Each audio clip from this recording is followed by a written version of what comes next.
জি, আসসালামু আলাইকুম ওয়া রাহমাতুল্লাহি ওয়া বারাকাতুহু। আমি কি শোনা যাচ্ছে পুরোপুরি? একটু ভালো করে শুনুন।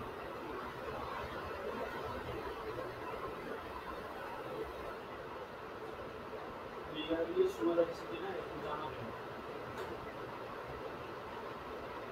ওয়ালাইকুম আসসালাম। বুঝছেন তো?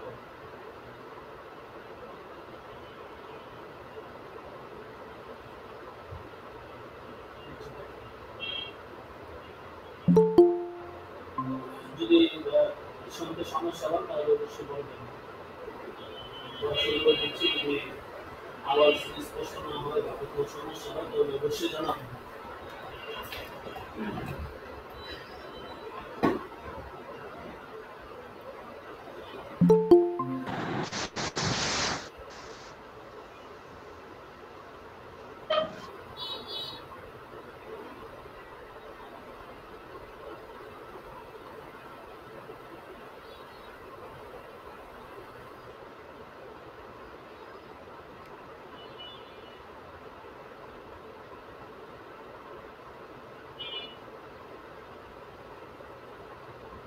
আচ্ছা দেখুন।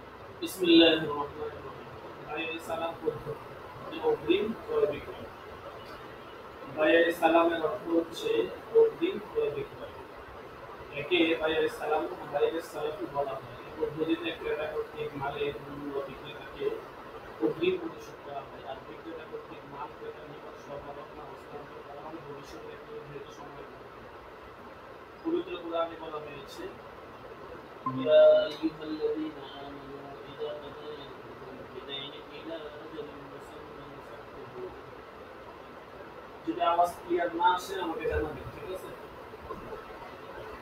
অর্থাৎ হে মুমিনগণ, তোমরা যখন একে অন্যের সাথে নির্ধারিত সময়ের জন্য ঋণের আদান-প্রদান করো, তখন তোমার লিপিবদ্ধ করে রাখতে হবে। সূরা বাকারা 282 নম্বর আয়াত। ফুকাহায়ে কিরাম এই আয়াতকে বাইয়ে সালামের বৈধতার অনুকূলে পেশ করেছেন। বাইয়ে সালাম অর্থাৎ অগ্রিম ক্রয় বিক্রয় করা ইসলামে বৈধ। এর জন্য পণ্যের গুণাগুণ পরিমাণ। আচ্ছা জি, হ্যাঁ বলেন। আওয়াজটা তো ক্লিয়ার আসতেছে না, মানে কম আসতেছে। এটাই তো আমি জানাতে বলছিলাম। আচ্ছা চলো।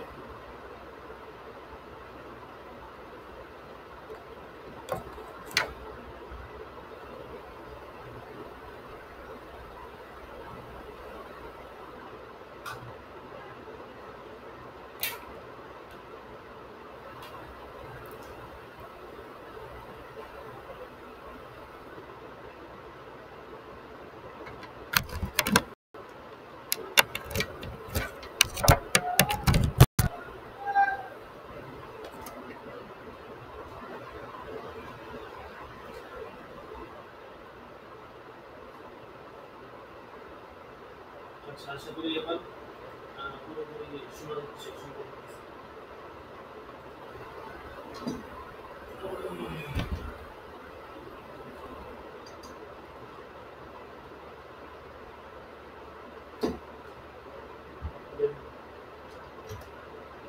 বাইরের সালাম বৈধ হওয়ার জন্য পণ্যের গুণাগুণ, পরিমাণ, মেয়াদ এগুলো নির্দিষ্ট থাকতে হবে। ঠিক আছে? হাদিস শরীফে আছে, আমি ইবনে আব্বাসের قال قدم رسول الله صلى الله عليه وسلم المدينة وهم يسقون في الثمار السنة والسنتين والثلاثة، فقال من أسلم في شيء فليسلم في كيل معلوم ووزن معلوم إلى أجل معلوم।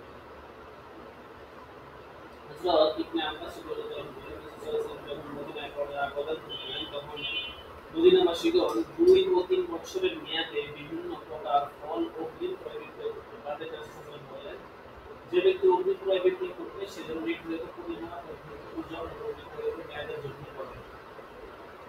হযরত আব্দুল্লাহ ইবনে আবু আউফ বলেছেন, রাসূল সাল্লাল্লাহু আলাইহি ওয়াসাল্লামের যুগে এবং হযরত আবু বকর ও হযরত উমরের যুগে অগ্রিম ক্রয় বিক্রয় করতেন। বাইরে সালাম বৈধতার বিষয়ে বহু হাদিস রয়েছে। যে সকল সাহাবীগণ হাদিস বর্ণনা করেছেন তাদের মধ্যে হযরত আব্দুল্লাহ ইবনে আবুল মুজাহিদ, মুহাম্মদ ইবনে আব্দুল মুজাহিদ শাইবানি রাদিয়াল্লাহু তাআলা আনহু, আবু বাকর আব্দুল্লাহ ইবনে ওমর ইবনে আবু আউফা ও ইবনে আবু নাজির এর নাম উল্লেখযোগ্য। মানে ওনারা হচ্ছে বাইরে সালামের বৈধতার বিষয়ে যে সমস্ত হাদিস বর্ণনা করা হয়েছে এবং এই সমস্ত হাদিসের আগে বিশুদ্ধ করা। আচ্ছা, তারপরে খাদ্যশস্য, কাপড় এবং যেসব জিনিসের পরিমাণ, বৈশিষ্ট্য, অবস্থা, প্রকৃতি ও ধরন নির্ধারণ করা যায় সেগুলো বাইরে সালাম অর্থাৎ অগ্রিম ক্রয় বিক্রয় বৈধ। তবে পণ্যের বিবরণ, পরিমাণ, গুণাগুণ, পণ্য সরবরাহের তারিখ ইত্যাদি অবশ্যই স্পষ্টভাবে উল্লেখ করতে হবে, যাতে ভবিষ্যতে ক্রেতা ও বিক্রেতার মধ্যে বিতর্কের সৃষ্টি না হয়। জীবজন্তু, পশু পাখি, বহির্ভূতা ইত্যাদি অগ্রিম ক্রয়ের প্রয়োজন শুধু এগুলোতে বৈধ, কারণ এগুলোর পরিমাণ অবশ্যই প্রয়োজন করা সম্ভব নয়। কারণ এগুলো তো আপনার সময়ের সাথে সাথে বাড়ে, তাই না? সময়ের সাথে সাথে কম বেশি হয়। তো যে জিনিসটা সময়ের সাথে সাথে পরিবর্তন হয়ে যায় সেটা তো বিক্রয় করলে সেখানে একটা এমন বিষয় চলে আসবে যেমন জেলার মুনাফা হবে।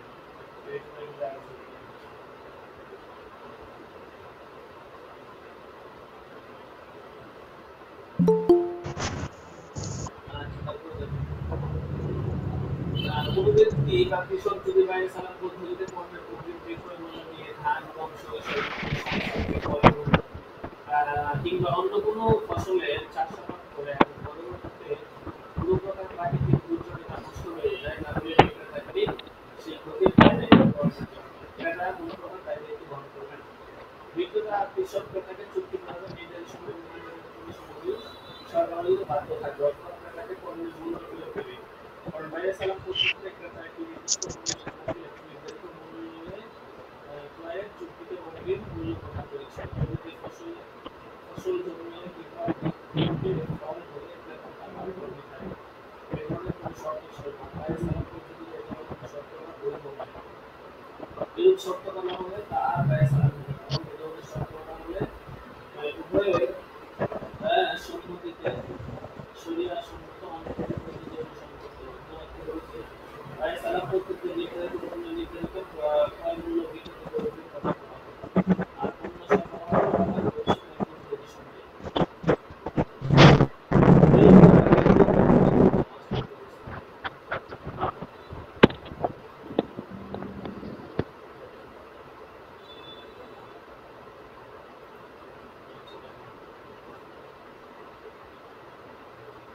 বিক্রেতা কর্তৃক পণ্য সরবরাহ না দেওয়া পর্যন্ত পণ্যের অগ্রিম মূল্য বিক্রেতার নিকট ঋণ হিসাবে গণ্য হবে, আর ঋণ সর্বাবস্থায় পরিশোধযোগ্য। এছাড়া বৃক্ষের ফল কিংবা জমির ফসল ব্যবহার উপযোগী হওয়ার পূর্বে ফল বা ফসলের ক্রয় বিক্রয় করা বৈধ হবে।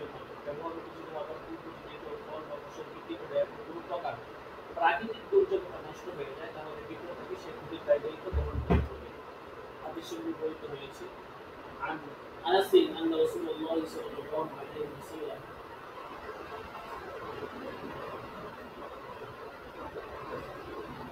نهى عن بيع الثمار حتى تزهي। এই হাদিসটা আপনারা পড়ছেন না?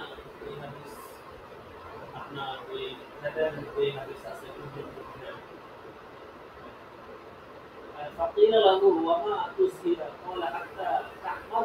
فقال رسول الله صلى الله عليه وسلم أرأيت إذا منع الله الثمرة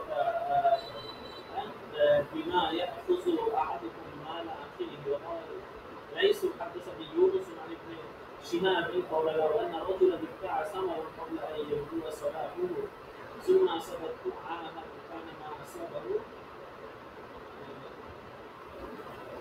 كان ما أصابه على ربه. أخبرني سالم بن عبد الله بن عمر أن رسول الله صلى الله عليه وسلم قال لا تتبايعوا الثمر حتى يبدو صلاحها ولا تبيعوا الثمر بالتمر.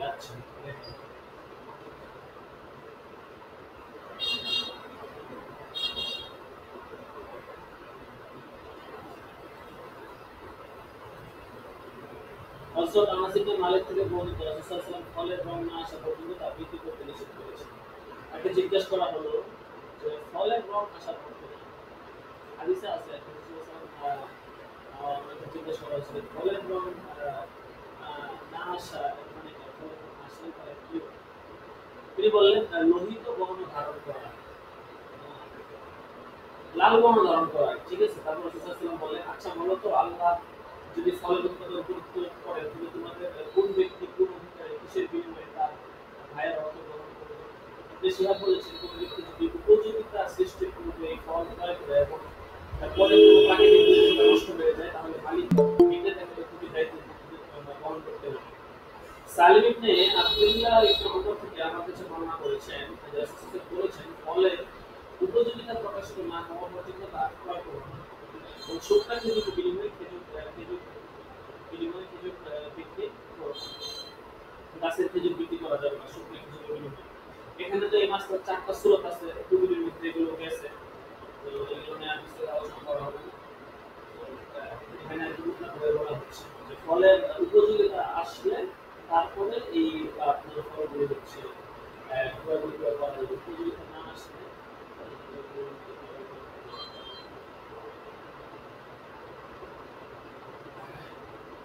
এই পদ্ধতিতে মালের উৎপাদন খরচ, মালের ক্রয় মূল্য কিংবা লাভের পরিমাণ ক্রেতাকে জানানো বা চুক্তিপত্রে উল্লেখ করা আবশ্যক।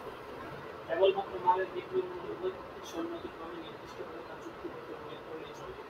এছাড়া বিক্রিত মাল ক্রেতার নিকট সরবরাহের সময়সীমা অবশ্যই নির্দিষ্ট করতে হবে। কোরআন হাদিস ও ইজমা দ্বারা এই পদ্ধতিতে ক্রয় বিক্রয় করা বৈধতা উল্লেখ। এই পদ্ধতিতে ক্রয় বিক্রয় ক্রেতা বিক্রেতা উভয়ের জন্য ঝুঁকি রয়েছে। উভয় পক্ষ যদি সৎ ও আদর্শবান না হয় তাহলে অভিযোগে আর্থিক দুর্বলতার সুযোগে অধিক মুনাফা আদায়, প্রতারণা, সুযোগ অনুপ্রবেশ ঘটা ইত্যাদি সম্ভাবনা। এরপরে এতক্ষণ আমরা বাইরে সালাম সম্পর্কে বললাম, বাইরে সালাম কিভাবে করবে সিস্টেম। এখন হচ্ছে বাইরে সালামের শরীরে বিধান কি, মানে এটা ক্রয় বিক্রয় জায়েজ আছে, সেই ক্ষেত্রে কিছু শর্ত সাধারণ আছে, কিছু নির্দিষ্ট ক্যাটাগরি আছে, ওই ক্যাটাগরিগুলো মেনে তারপরে ক্রয় বিক্রয় করা যাবে। ক্রেতা ও বিক্রেতা ইজারা ও কবুল দ্বারা ক্রয় বিক্রয় চুক্তি সম্পর্কিত হবে। ক্রেতা ও বিক্রেতাকে বুদ্ধিমান ও ক্রয় বিক্রয় সম্পর্কে সম্যক জ্ঞান থাকতে হবে। মালের দর্শক 2 নম্বর চুক্তিপত্রে মালের বিক্রয় মূল্য নির্ধারিত হতে হবে। 3 নম্বর নগদ মূল্য নগদ অর্থে ইন ক্যাশ কিংবা মালের দ্বারা পরিশোধ করা যাবে। মূল্য মালের দ্বারা পরিশোধযোগ্য হলে তা পরিমাপযোগ্য, না ওজনযোগ্য, না পরিমাপযোগ্য, তা বিবরণ ও পরিমাণ চুক্তিপত্রে স্পষ্টভাবে উল্লেখ থাকতে হবে। মূল্য নগদ অর্থে পরিশোধযোগ্য হলে তা কোন দেশের মুদ্রা তা উল্লেখ করতে হবে। 5 নম্বর ক্রেতা বিক্রেতার নিকট পূর্বে কোনো অর্থ মানে ঋণ পাওনা থাকলে চুক্তিপত্রে তার মূল্য হিসেবে গণনা করা যাবে, সেটা গণনা করতে পারবে, সমস্যা নেই। আগে যদি লেনদেন বাকি থাকে সেটার সাথে এটাকে একসাথে অ্যাডজাস্ট করতে হবে।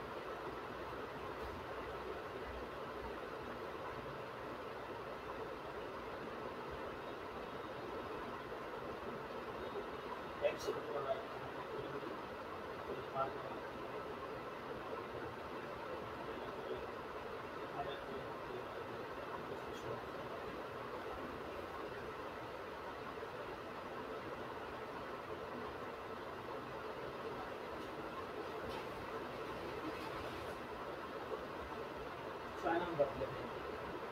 অগ্রিম ক্রয় বিক্রয় চুক্তি সম্পাদনের সময় মূল্য বিক্রেতার নিকট হস্তান্তর করতে হবে, নতুবা মজলিস স্থান মানে স্থান ত্যাগ করার সাথে সাথে চুক্তি বাতিল হয়ে যাবে। চুক্তিপত্রে বিক্রিত মালের গুণাগুণ, শ্রেণী, প্রজাতি, পরিমাপ, অবস্থা, ধরন, সরবরাহের তারিখ বিস্তারিত স্পষ্টভাবে উল্লেখ করতে হবে, যেন ক্রেতা ও বিক্রেতার মধ্যে কোনো অস্পষ্টতা না থাকে, যার ফলে সৃষ্টি করতে পারে। 8 নম্বর অগ্রিম ক্রয় বিক্রয়ের ক্ষেত্রে ক্রেতা কর্তৃক বিক্রেতাকে যে অগ্রিম মূল্য পরিশোধ করা হবে তা বিক্রেতা কর্তৃক ক্রেতার নিকট মাল হস্তান্তর না করা পর্যন্ত বিক্রেতার নিকট ঋণ হিসাবে গণনা হবে। 9 নম্বর এই পদ্ধতিতে কেবল খাদ্যশস্য, কাপড় এবং অন্য সকল জিনিসের ক্রয় বিক্রয় বৈধ, যেগুলো গুণাগুণ, অবস্থা, ধরন ও পরিমাণ নির্ণয় করা সম্ভব। জীবজন্তু, মণিমুক্তা ইত্যাদি বিক্রয় বৈধ নয়। 10 নম্বর যে মালের ক্রয় বিক্রয় চুক্তি হবে সে মাল ইসলামের শরীরে অবশ্যই হালাল হতে হবে। 11 নম্বর ক্রেতার নিকট মাল সরবরাহের সময়কাল সুনির্দিষ্ট হতে হবে এবং তা চুক্তিপত্রে উল্লেখ করতে হবে। কোনরূপ অস্পষ্ট মেয়াদ যেমন রমজানের পরে, বর্ষার পরে, হজের পরে ইত্যাদি নির্ধারণ করা যাবে না।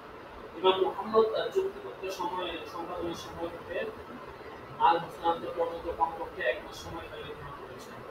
মাল সরবরাহের সময়কাল থেকে পারস্পরিক আলোচনার ভিত্তিতে নির্ধারণ করা যেতে পারে।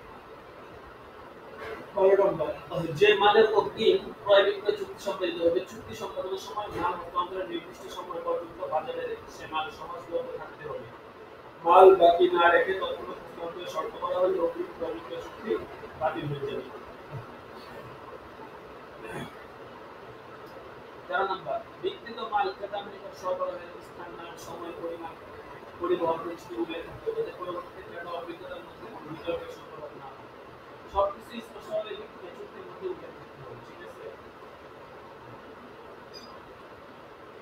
14 নম্বর, চুক্তিপত্রের শর্ত অনুযায়ী নির্ধারিত সময়ের মধ্যে বিক্রেতা ক্রেতার নিকট মাল ডেলিভারি দিলে ক্রেতা ও তার গ্রহণে অসুবিধা হতে পারে। তবে চুক্তিপত্রের শর্ত প্রয়োজনে মাল ডেলিভারি দেওয়া হলে বিক্রেতাকে শর্ত অনুযায়ী মাল ডেলিভারি দিতে বাধ্য করা যাবে না। 15 নম্বর, চুক্তিপত্রে ইসলামী শরিয়া পরিপন্থী কোনো শর্ত করা যাবে না। 16 নম্বর, অগ্রিম ক্রয় বিক্রয়ের ক্ষেত্রে মূল্য পরিশোধ ক্রয় মূল্য পরিশোধের বিপরীতে বিক্রেতার নিকট হতে সিকিউরিটি হিসেবে কোনো জিনিস বন্ধক রাখা যাবে। এটা সাইজ আলাদা একটা বলে দিতে পারেন যে আপনি যদি অগ্রিম ক্রয় বিক্রয় করতে চান সেক্ষেত্রে আপনি সিকিউরিটি মতো হচ্ছে কোনো কিছু উল্লেখ মানে কোনো কিছু জিনিস বলে দিতে পারবেন, ঠিক আছে? এটা করা যাবে। আচ্ছা, বন্ধক দিতে পারবেন, তবে বন্ধকি মাল 17 নাম্বার সম্পূর্ণ আংশিক নিকট নষ্ট হলে একাই দায়িত্ব ক্রেতাকেই বহন করতে হবে। 18 নম্বর, ক্রেতার নিকট মাল হস্তান্তরের মেয়াদ প্রয়োগ করতে মাল হস্তান্তরের পূর্বে বিক্রেতা অভিহিত হলে ক্রেতা বন্ধক সহ মাল পাওয়ার অধিকার করে বিক্রি করবে। তবে বন্ধকলব্ধ মালের মূল্য ক্রেতাকে সুরক্ষিত মূল্যের চেয়ে বেশি হলে ক্রেতা অধিকার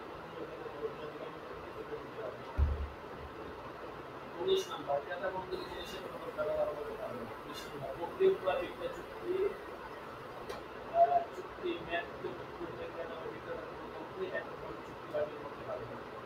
তবে পারস্পরিক সম্মতিতে যে কোনো পক্ষ চুক্তি আংশিক বা সম্পূর্ণ বাতিল করতে পারবে। 21, মালামাল চুক্তিপত্র বর্ণিত গুণাগুণ পরিকল্পনা না হলে বা ত্রুটিযুক্ত হলে ক্রেতা ইচ্ছা করলে ক্রয় বিক্রয় চুক্তি বরাবর ইচ্ছে করে বাতিল করতে পারবে।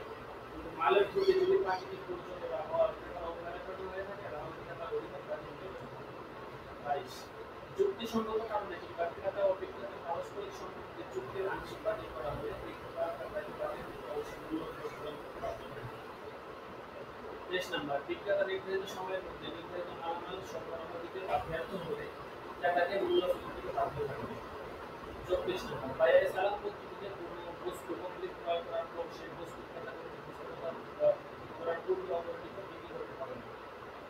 25, এই পদ্ধতিতে মালামাল সরবরাহের সময় যদি দেখা যায় যে মালের পরিমাণ চুক্তিপত্র কিংবা পরিশোধিত মূল্যের তুলনায় বেশি তাহলে ক্রেতা বিক্রেতাকে অতিরিক্ত মালের মূল্য পরিশোধ করতে বাধ্য থাকবে অথবা অতিরিক্ত মাল ফেরত দিতে। আর যদি মালের পরিমাণ পূর্ব নির্ধারিত পরিমাণের চেয়ে কম হয় তাহলে বিক্রেতা ক্রেতাকে যতটুকু পরিমাণ মাল কম দিয়েছে ততটুকু মাল বা এর মূল্য ফেরত দিতে বাধ্য থাকবে। 26 নম্বর, ক্রয় বিক্রয় বিশুদ্ধ হওয়ার জন্য সহায়ক এবং কোনো পক্ষই ক্ষতিগ্রস্ত হবে না এরূপ কোনো শর্ত ক্রয় বিক্রয় চুক্তিতে যোগ করা যাবে।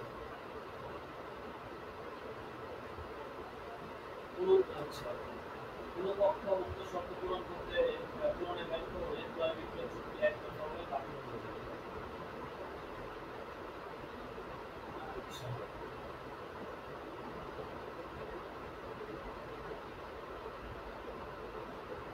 এরপরে বাইরে গুলার হবে যে এখানে থাক বিষয়গুলো শিখার আছে তো আগে সবগুলো মুখস্থ করতে হবে, ভালো করে বুঝতে হবে। ইনশাআল্লাহ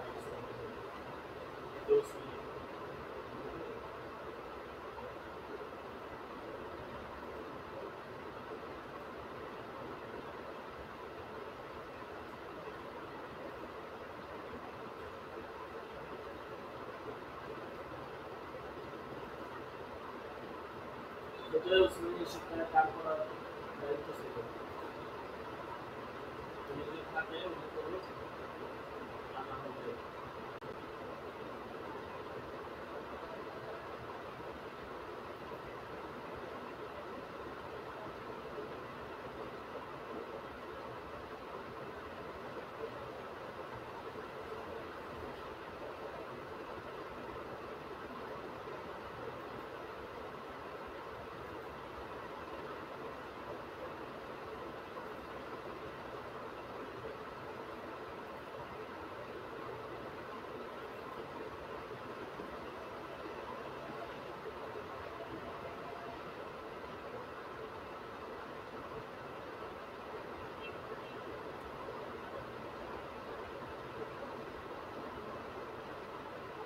المسلوق في المسلوق والعبد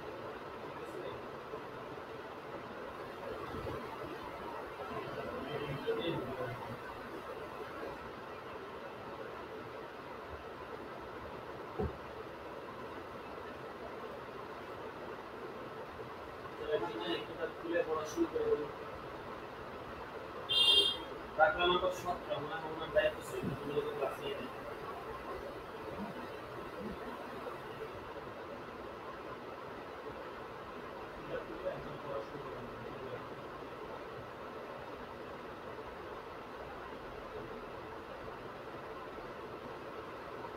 আমি মাইক্রোফোন অফ করে দিচ্ছি আপনারা একটু পড়া শুরু করে দেন স্ক্রিন দিতে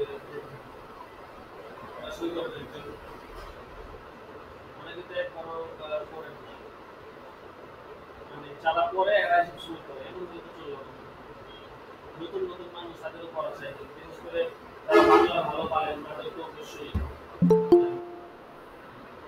বাংলা একদম রিডিং ভালো পারেন অবশ্যই পড়া চাই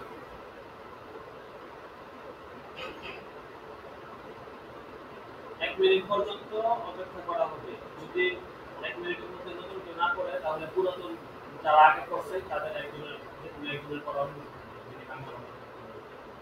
57 বাজে ঠিক আছে 58 পর্যন্ত তারপরে আরেকজন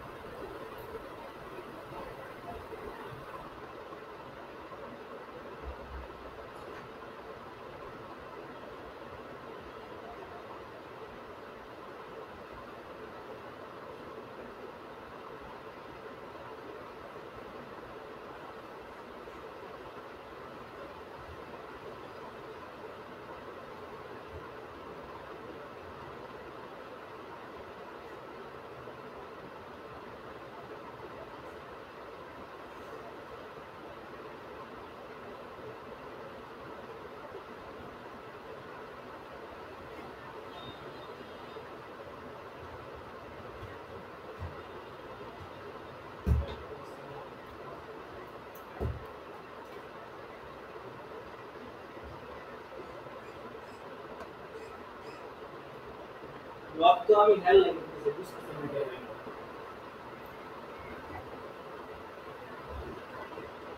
না না না আরে হের সাথে এটা আমার বিষয় এনে তো আপনি না মুসলিম না করলে কেন বই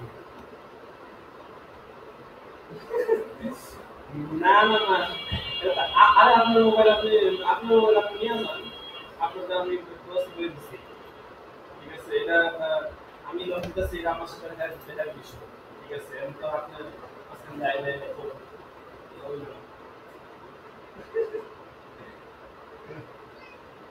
একই যেটা করি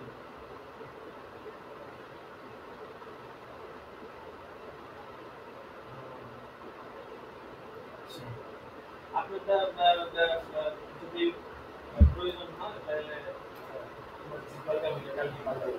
ঠিক আছে এক কাজ করতে পারেন যদি আপনি সুস্থ হয়ে গেছে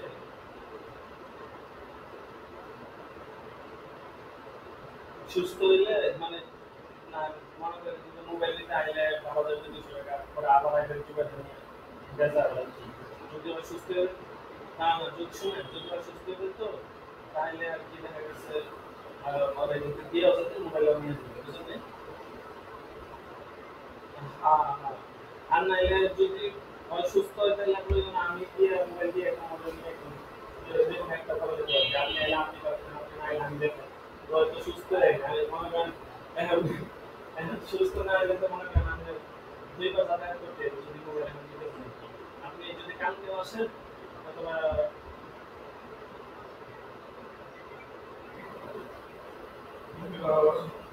আচ্ছা সমস্যা না আপনার কাছে মোবাইল আছে আমি সমস্যা না এগুলো আসছি আমার কাছে আমি ক্লাসে আসি তো ক্লাস বাদ দিয়ে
আমি শুনে আমি দেখছি না আমি তোমাকে বলেন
সুস্থ করে ঠিক আছে।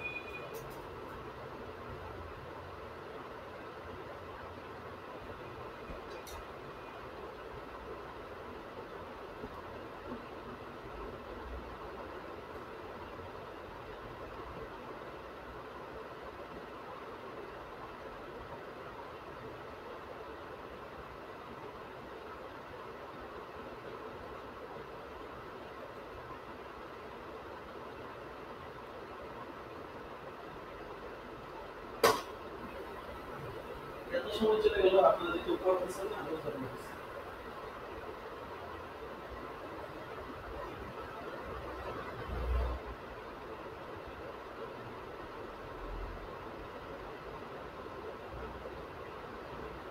এটা কি এবার হয় বলেন? আজকাল যে অবস্থা আপনারা এতগুলো মানুষ একজনে কিতাব খুলে পড়া শুরু করে দিবে। আপনারা তো প্রায় সবাই কিতাব নিছেন আমাদের কাছ থেকে। এখনো শুরু করেন, আমি ফোনে কথা বললাম 5-7 মিনিট হয়ে গেছে, আপনারা এখন একটু করতেছেন।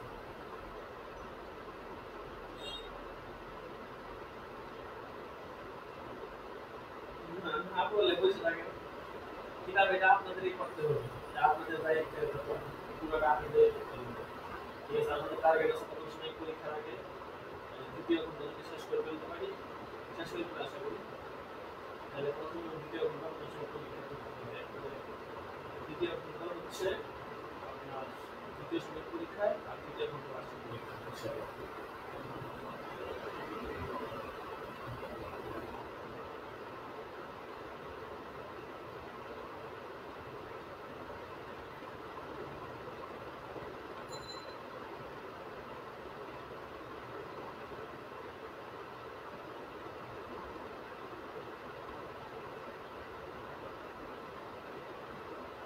পরে বসে আছেন বুঝতেছেন।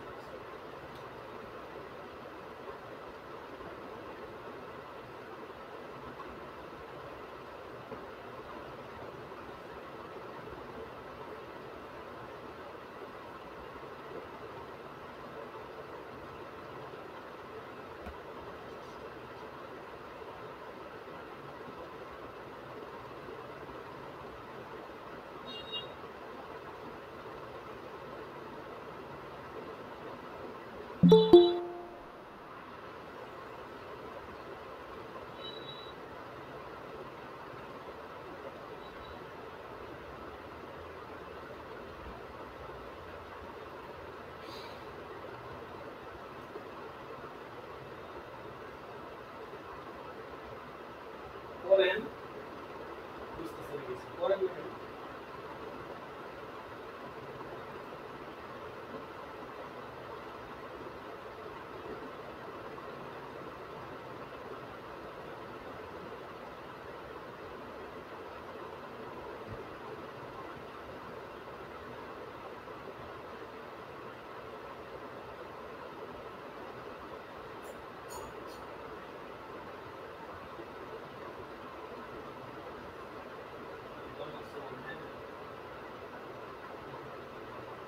ও খুলে দিছিল, কোন সময় খুলে দিল?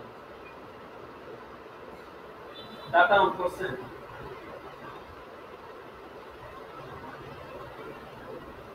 ডাটা অন না করলে লক খুলবো তো। আর যদি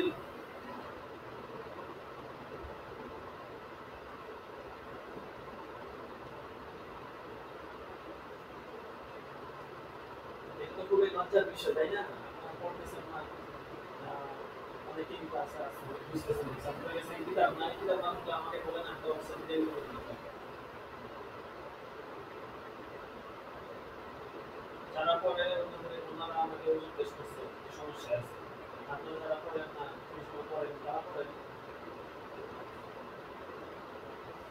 অলরেডি 15 মিনিট চলে গেছে।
পড়েন পড়েন।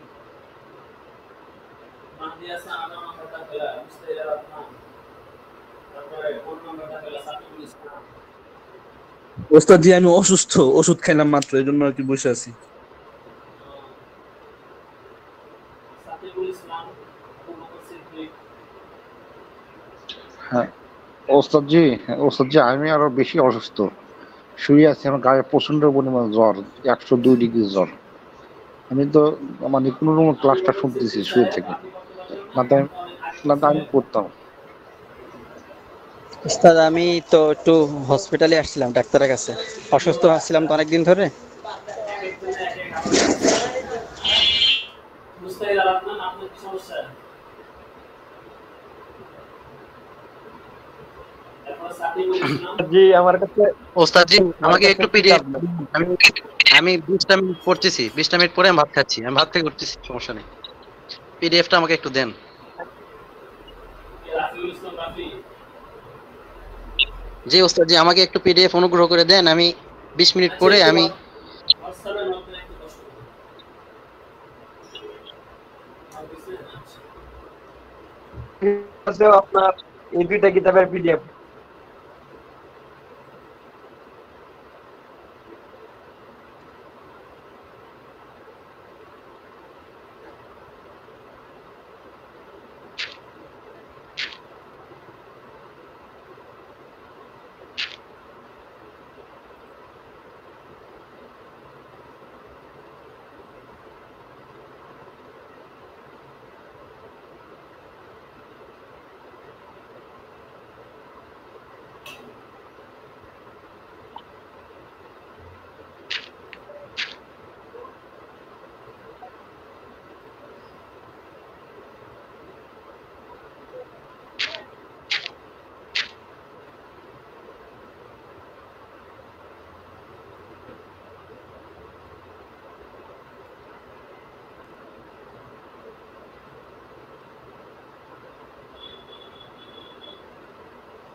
বলছে খুলে নাই।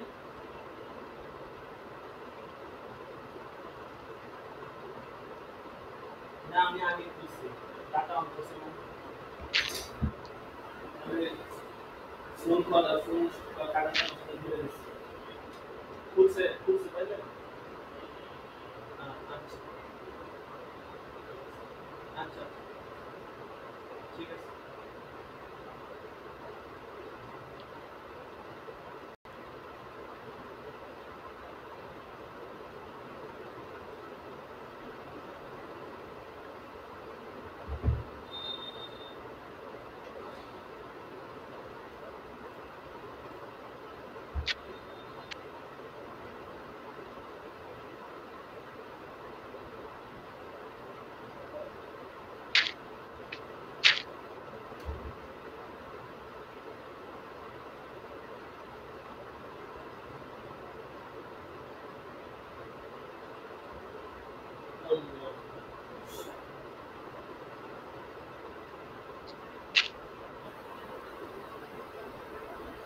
কিতাব তো দেওয়া আছে মোটামুটি, যাদের কিতাব দেওয়া নাই বা যাদের কিতাব দিয়েছে আপনারা আমাকে বলে কিতাব দিয়ে দিন।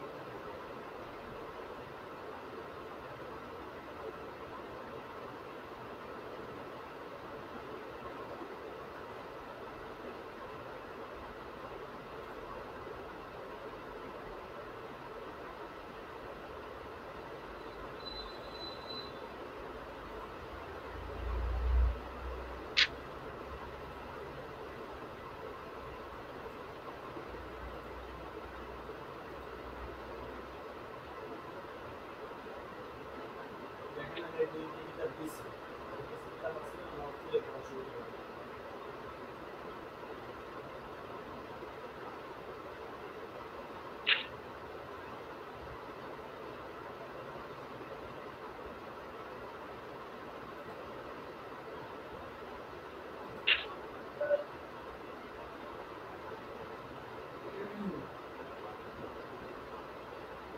জানি কিছু করি তারপর ইনশাআল্লাহ আপনারা বইটা শুনিয়ে নেবেন বিসমিল্লাহির রহমানির রহিম ফসলুল ফিল মাসবুকি ওয়াল লাহিক মাসবুক এবং লাহিকের মাসাইল মাসবুক সেন্টেন্সের জন্য ইমামের সালামের অংশগ্রহণ করবেন মাসবুক সেন্টেন্সের জন্য ইমামের সালামের অংশগ্রহণ করবেন জবাব যা ইমামের সাথে কিছু আঘাত ছুটে যাবে সেন্টেন্সের অংশগ্রহণ তার সালামের উচিত নয় তবে ইমামের সাথে সেটা করা জরুরি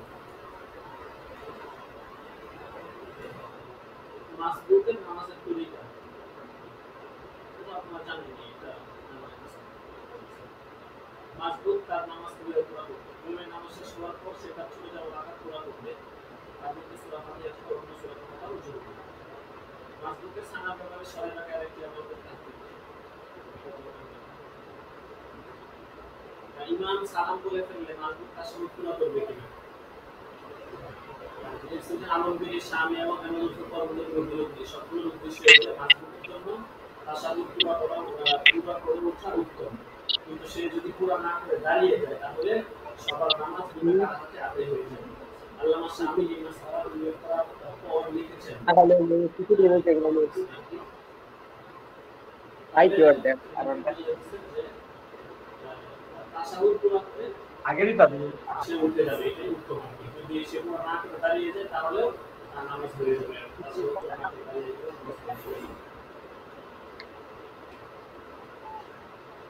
আগে বললে তো আমি মাঝে একটা কিছু খাইতাম না মাছ দেখাতে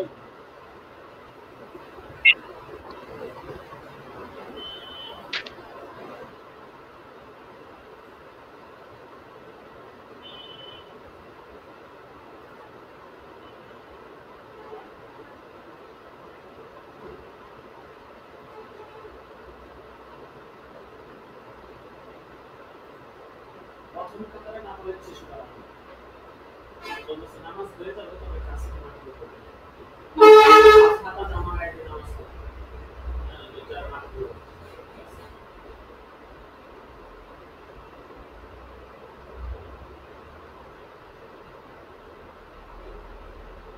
ছবি থাকা ঘরে নামাজ পড়া যাবে জবাব যে ঘরে কোনো ছবির জীবের ছবি সাজানো থাকে সেই ঘরে নামাজ পড়া মাত্র থাকে সবচেয়ে বেশি কারাহাত ওই ছবির মধ্যে যেটা নামাজের সামনে ক্যামেরা দিতে থাকে তারপর সেটা যেটা নামাজের মাধ্যমে পর্যন্ত তারপর সেটা যেটা ডান পাশে থাকে তারপর যেটা বামে থাকবে সবচেয়ে কম কারাহাত হচ্ছে ওই ছবিতে যেটা নামাজের পিছনে কোন দেওয়ালে কম মতো থাকবে আর যদি ছবিটা বাইরে থাকে তাহলে মাত্র হবে কারণ হতো না এই জন্য এটাকে পরিহার করা বাঞ্ছনীয়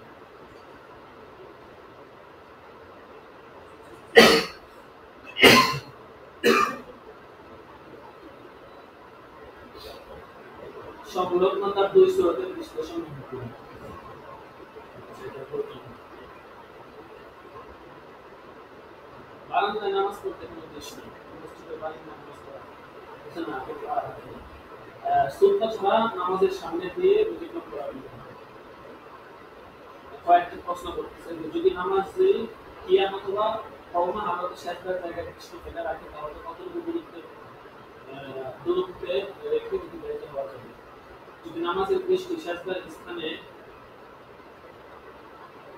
অতিক্রম করে সামনে দিকে চলে থাকে তাহলে যদি নামাজের রুকু বসাতে হবে তাহলে কত মাসআলায় ছোট বড় মসজিদের আলাদা কি হতো মসজিদ কতখানি হলে তাকে কত বড় মসজিদ বলা যেত অথবা মসজিদ ছোট হলে সুন্নাত ছাড়া নামাজের সামনে দিয়ে অতিক্রম করা যায় যদি বড় মসজিদ হয় অথবা খোলা জায়গায় নামাজ পড়তে থাকে তাহলে এতটুকু সামনে দিয়ে যাওয়া হয়েছে যে নামাজের সাইডটার জায়গায় দৃষ্টি রেখে তাহলে অতিক্রম করে গেলে এই দূরত্বটা মোটামুটি 2 গজের মতো সাজদার কিয়াম কওমা সবগুলো এই করতে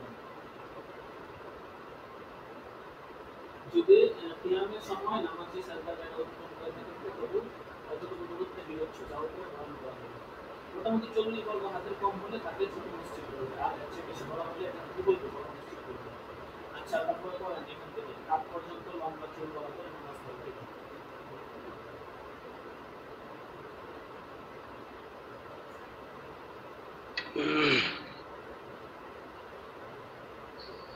বিসমিল্লাহির রহমানির রহিম। কাত পর্যন্ত লম্বা চুলওয়ালাদের নামাজ হয় কিনা?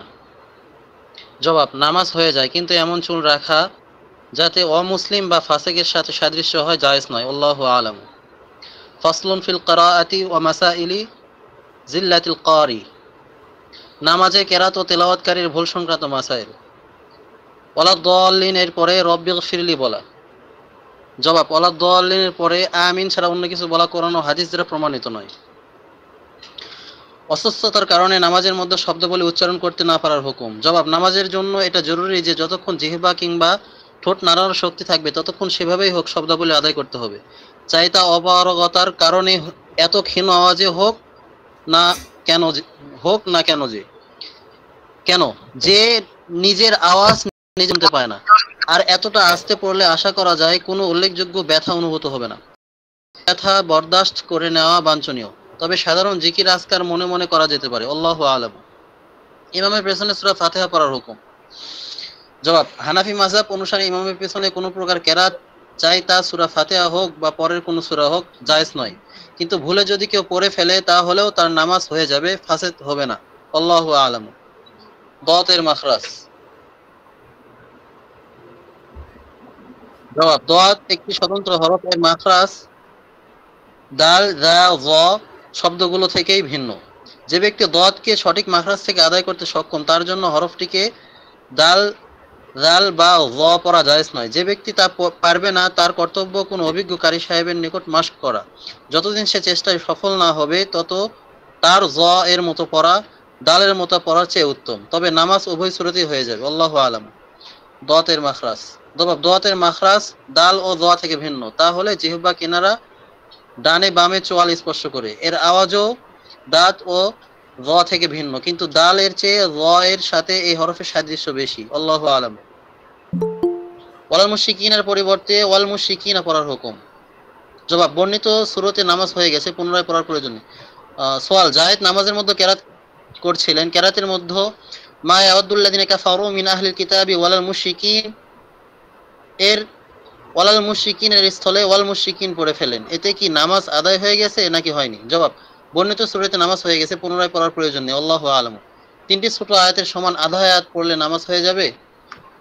জবাব, সোয়াল, নামাজে যদি এমন বড় অর্ধ আয়াত পড়া হয় যা ছোট 3 আয়াতের সমান, তাহলে কি নামাজ হয়ে যাবে? জবাব, বর্ণিত সূরাতে নামাজ হয়ে যাবে, পুনরায় পড়ার দরকার নেই। আল্লাহু আলাম। নামাজের মধ্যে মজহুল কেরাত পড়া। সোয়াল, লুরালাইর জামে মসজিদের ইমাম মজহুল তেলাওয়াত করেন, এজন্য কারো নামাজ হয় না, শরীয়তের দৃষ্টিতে হুকুম কি?